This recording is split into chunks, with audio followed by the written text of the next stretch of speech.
అయితే ఆలుగడ్డ ఫ్రై చేశాను. ఇవ్వండి, ఇవి చిన్నగా కట్ చేసుకోవాలన్నమాట. మనకి తొక్కలో ఆయిల్ తోటి మాట మంచిగా అయితే ఫ్రై అవుతాయి.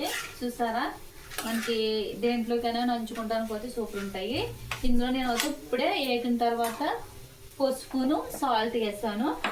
తర్వాత కూర ఎప్పుడైనా మనకు టేస్ట్ అనిపించాలంటే కనుక కారం అయితే మంచిగా ఉండాలి. కారం మంచిగా ఉంటే కూర అయితే మాత్రం టేస్టీగా అనిపిస్తుంది అన్నమాట. ఇప్పుడు మనము ఆలుగడ్డ ఇప్పుడు స్వీట్గా ఉంటున్నాయి కదా ఆలుగడ్డలు, అందుకనే కారం అన్నది కొంచెం ఎక్కువ వేసుకోవాలి. కారం కర్రీ ఇందులో నేను తాలింపులు అయితే ఏం వేయలేదు, ఎల్లుల్లిపాయలు కానీ ఇంకేం వేయలేదు.